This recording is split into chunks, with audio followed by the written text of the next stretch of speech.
నారా లోకేష్ నాయుడు గారు జాతీయ ప్రధాన కార్యదర్శి జాతీయ తెలుగుదేశం పార్టీ ఆయన ఒప్పుకుంటారా లేదా అసలు ముందర చెప్పండి. ఇప్పుడు ఆయన ఒప్పుకోకపోతే ఆయన పరిస్థితి ఏంది అనేది వాళ్ళు చూసుకుంటారు. ఇప్పుడు జగన్మోహన్ రెడ్డి గారు ఏం చేయాలో అది చేస్తారు. ఇప్పుడు బీజేపీ వ్యూహం అయితే సామాన్యంగా అయితే లేదు.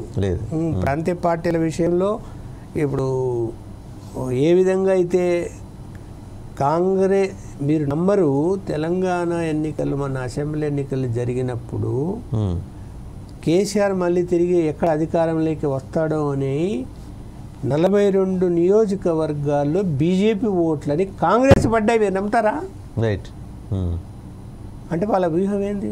24 అవర్స్లో మార్చేశారు, మార్చేసి ఇన్స్ట్రక్షన్స్ ఇచ్చేశారు, వదిలేయండి అని. ఇలాంటి కాంగ్రెస్ రావద్దు అంతే.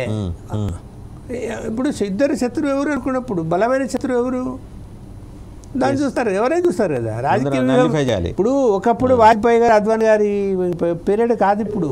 వాళ్ళు అరే మనం తప్పు, ఇది చేయకూడదు, ఈ నీతి పాటించాలా అని గెలిచామా లేదా, గెలవటానికి ఉన్న అవకాశాలు ఏంటి, కత్తి పట్టుకోవాలంటున్నారు అంతే కదా. ఇక్కడ నువ్వు కత్తి పట్టుకునే కర్ర పట్టుకోవాలని లేదు ఇప్పుడు, ఆ సిస్టమ్ లేదు ఇప్పుడు. రైట్. థ్యాంక్ యూ లక్ష్మణ్ గారు, thank you very much. So చూసాం కదా, లక్ష్మణ్ గారు చాలా స్పష్టంగా చెప్తున్నారు బీజేపీకి నిర్దిష్టమైన వ్యూహం ఉంది.